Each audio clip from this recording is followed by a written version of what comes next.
Hello friends, welcome to Secret of Electronics. In this video, we will learn how to design a ESP8266 12E breakout board with the minimum required components to run using KiCad software.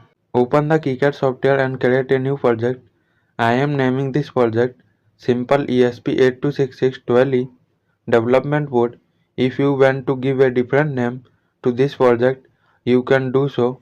After creating the new project, open the schematic file by double-clicking the left mouse button on it.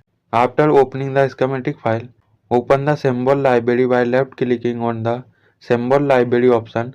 After clicking, you will see the symbol library loading. Once it has loaded, then the symbol library will open. Now search for ESP12E. After searching, you will see ESP12E in the list. Select it and then click OK. After clicking OK, move the mouse to the desired location and place the component by left clicking. After placing the ESP12E, open the power symbol library by left clicking on the power symbol library option. Search for GND. After searching, you will see GND in the list. Select it and then click OK. After clicking OK, place it close to the GND pin of the ESP12E. Once placed, connect it to the GND pin of the ESP12E. Now add a net label by left clicking on the Add Global Label option. After clicking, type 3.3 volt in the label field, then click OK. After clicking OK, place the net label close to the VCC pin of the ESP12E. Once placed, connect it to the VCC pin of the ESP12E.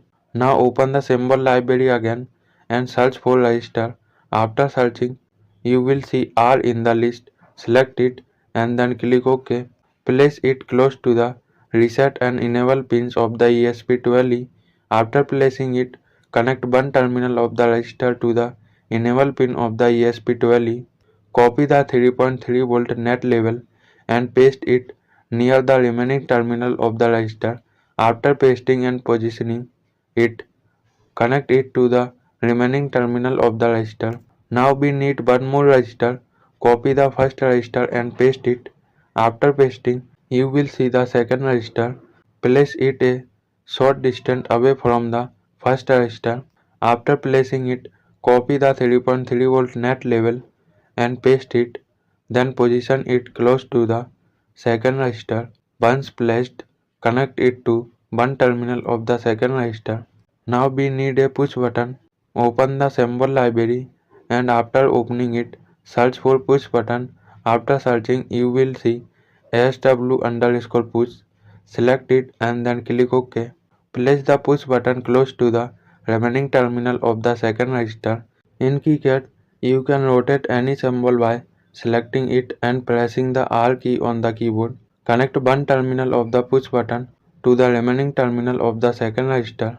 Also connect this same terminal of the push button to the reset or RST pin of the ESP12E. Copy the GND symbol, paste it and place it close to the remaining terminal of the push button. After placing it, connect the remaining terminal of the push button to the GND symbol. After this, click on the SW_push text. Once clicked, then the text will be highlighted. Now press the E key on the keyboard. After pressing the E key, the edit value field window will open. Change the value to reset because we will use this push button to reset the ESP8266 12E chip. After changing the value, click OK. Select the first register and press the E key. Select the first register and press the E key. After pressing the E key, the symbol properties window will open. Since we will use a 10 kilo ohm resistor, change the value to 10K. After changing the value, click OK. Similarly, change the value of the second resistor to 10K. Now we need to add one more resistor. Copy a existing resistor, paste it and place it close to the GPIO 15 pin of the ESP12E. After placing it, connect this resistor between the GPIO 15 pin of the ESP12E and the GND symbol. Connect one more resistor between the GPIO 2 pin and the 3.3 volt net level. Next, connect another push button with a pull-up resistor to the GPIO 0 pin of the ESP12E. Similar to how the reset pin is connected, change the value of the second push button to flash because we will use this push button to enable boot mode for the ESP826612E chip. Now connect net labels to all the pins of the ESP12E with their corresponding pin names. This is because we will use a mail header on the PCB, allowing us to easily connect any sensor to any GPIO pin.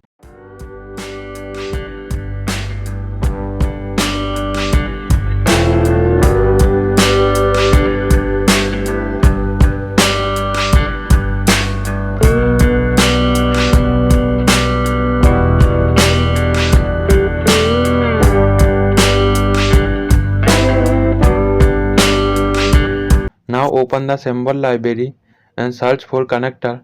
After searching, select a 3-pin connector. Once selected, click OK and place it. After placing it, change its value to USB to TTL converter as we will use it to program the ESP12E. Connect one terminal of the connector to GND. Connect the second terminal of the connector to the TX net level.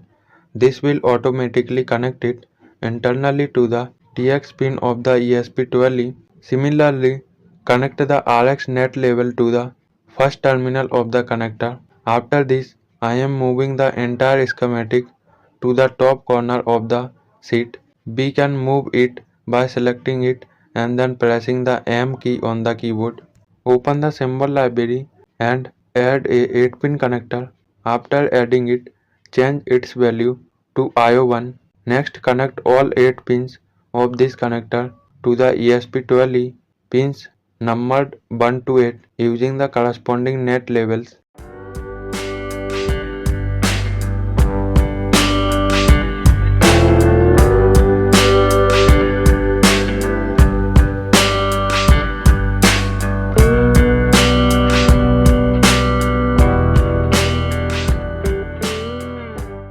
Now open the symbol library again and add a 6-pin connector. After adding it, change its value to IO2. After changing the value, connect all 6 pins of this connector to the ESP12E pins numbered 9 to 14 using the corresponding net labels. Now copy the 8-pin connector and paste it. After pasting, place it properly and change its value to IO3. After changing the value, connect all 8 pins of this connector to the ESP12E pins numbered 15 to 22 using the corresponding net labels.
Now select the second register and press the E key on the keyboard.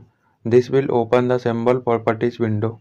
In this window, locate the footprint field where you will see 3 vertical lines. Click on these lines to open the footprint library. Next, search for register. After searching, you will see register underscore SMD. But since we do not need a SMD register footprint, minimize this category. Below register underscore SMD, you will find register underscore THT. Under register underscore THT, select a horizontal register footprint that matches the real physical size of the register.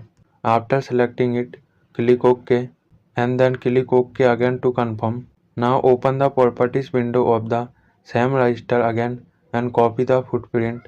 After copying it, Close the properties window and open the properties window of the other register. Paste the copied footprint into the footprint field and click OK. Similarly, add the footprint to all registers following the same process. After assigning footprints to the registers, open the properties window of the reset push button. Next, open the footprint library and search for push switch. After searching, select the 6 mm push button footprint. After selecting it, click OK and then click OK again to confirm. Now copy the reset push button footprint and paste it into the flash push button footprint field. Now select the IO1 8-pin connector and open its properties window. Next, open the footprint library and search for 8-pin header. After searching, select the 8-pin header under connector underscore pin header underscore 2.54 mm. After selecting it, click OK and then click OK again to confirm. Now select the IO1 8-pin connector again and copy its footprint. After copying it, select the IO3 8-pin connector and paste the copied footprint into its footprint field. Now select the 6-pin connector and open its properties window. Next, open the footprint library and select the 6-pin header footprint under connector underscore pin header underscore 2.54 mm. After selecting it, click OK and then click OK again to confirm. Now if we run ERC, you will see that we get 2 errors. To solve these errors, we need to add a power flux symbol to the power input pins of the ESP12E. Now add a 2-pin connector. After adding it, change its value to 3.3 volt power because we will use this connector to power the ESP12E. Connect one terminal to the 3.3 volt net level and the second terminal to GND. After this, open the power symbol library and search for power flag. After searching, select PWR underscore flag. After selecting it, click OK. Then place it close to the 2-pin connector. Connect the power flag symbol to the first pin of the 2-pin connector. We also need to connect the power flag to GND. To do this, copy power flag, paste it and place it close to the second pin of the 2-pin connector. After placing it, connect it to the second pin of the 2-pin connector. Now you can see that this time we do not have any errors. Next, assign a 2-pin header footprint to the 2-pin connector. After this, we can switch to the PCB editor. Now close the schematic editor window and open the PCB editor by double left clicking on the PCB file. Next, click on Update PCB from Schematic under the Tools menu. Now you can see that we have 2 errors. We forget to assign footprints to the J1 connector and the R3 register. Again, open the schematic editor and assign footprints to these components.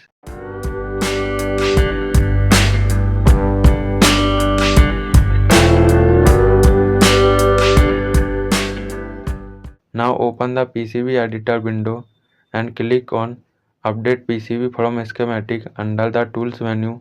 This time you can see that there are no errors, so click on the Update PCB button. After clicking, you will see the footprints of all the components used in the schematic with thin blue guidelines connecting the components according to the schematic connections. Place all the components anywhere on the sheet. After placing them, open the PCB file settings window and unselect all the unnecessary layers.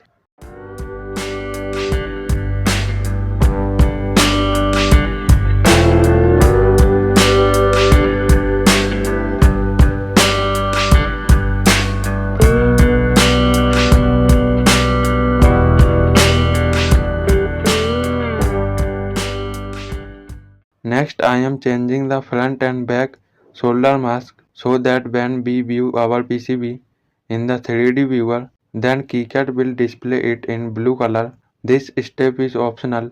If you do not change the solder mask, KiCad will display the PCB with the default green solder mask color.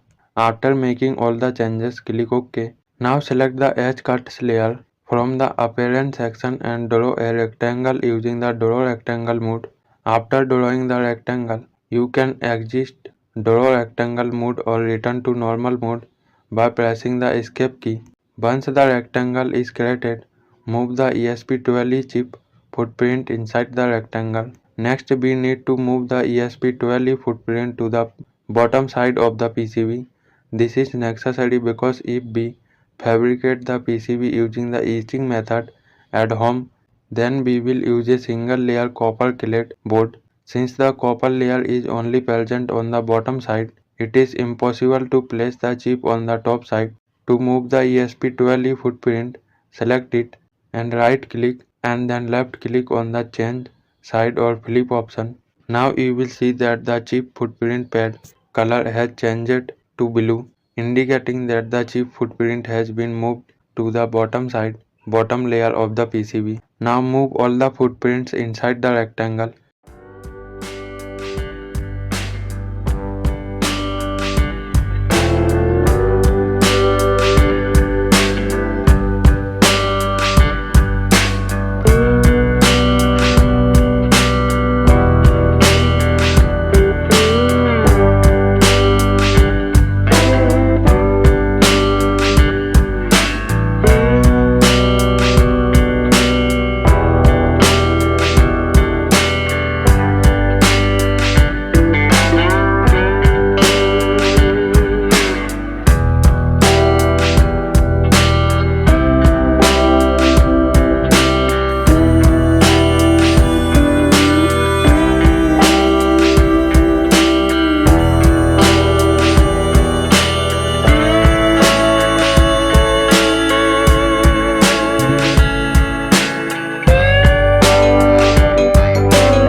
After moving all the footprints, resize the rectangle.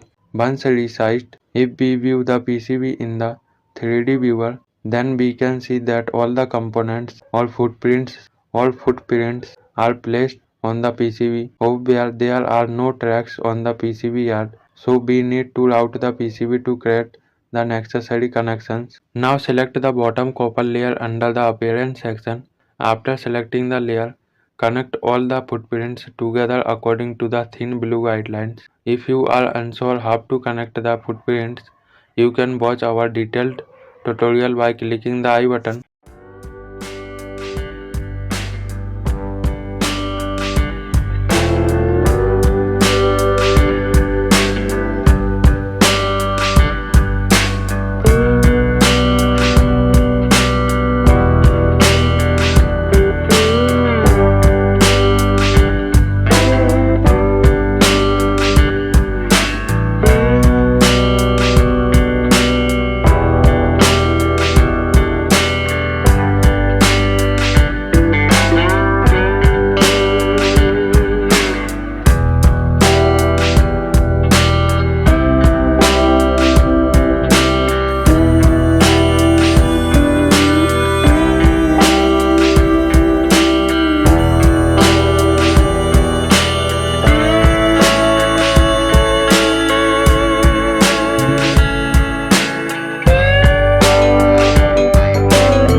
After connecting the tracks, you may notice that their width is very small or thin. Now change the width of all the tracks to 1 mm one by one.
After adjusting the track width, we need to change the Y diameter. You can change the Y diameter by selecting it and pressing the E key on the keyboard. Now if we view our PCB in the 3D viewer, we can see the tracks on the PCB. However, some areas of the PCB remain without copper or appear blank. We can utilize these areas to dissipate heat from the components into the environment, which helps increase the lifespan of both the PCB and its components. We will add the copper zone on the bottom side of the PCB, so select the bottom copper layer under the appearance. After this, select the Add Field Zone option. After selecting it, left mouse click at the top left corner outside of the rectangle. After clicking, you can see the copper zone properties window opened. Make sure the bottom copper layer is selected under the layer, and it is good to connect the copper zone with the ground or GND. So select the GND under the net and set the clearance to 0.5 mm. After selecting all these settings, click OK. After this, select the entire rectangle or PCB. After selecting it, press the B key on the keyboard. When you press the B key, you will see that the copper zone starts to fill. Once the process is complete, when we view our PCB in the 3D viewer, we can see that copper has been added to the previously blank parts of the PCB and it is connected to the GND connection. Now we can add some information to the PCB using the front silk screen layer. To do this, select the front silk screen layer under the appearance settings. After selecting it, we can add information using the add text option. I am adding some information to this PCB to improve its appearance. If we manufacture this PCB, then the added text will help users understand the function of each male header connector used in the design.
Now if you want to make this PCB at home using a copper clad board and the etching method, then you need to print the layout of this PCB. To export the layout as a PDF file, go to the File menu and click on Print. After this, select the bottom copper, bottom adhesive and bottom paste layers.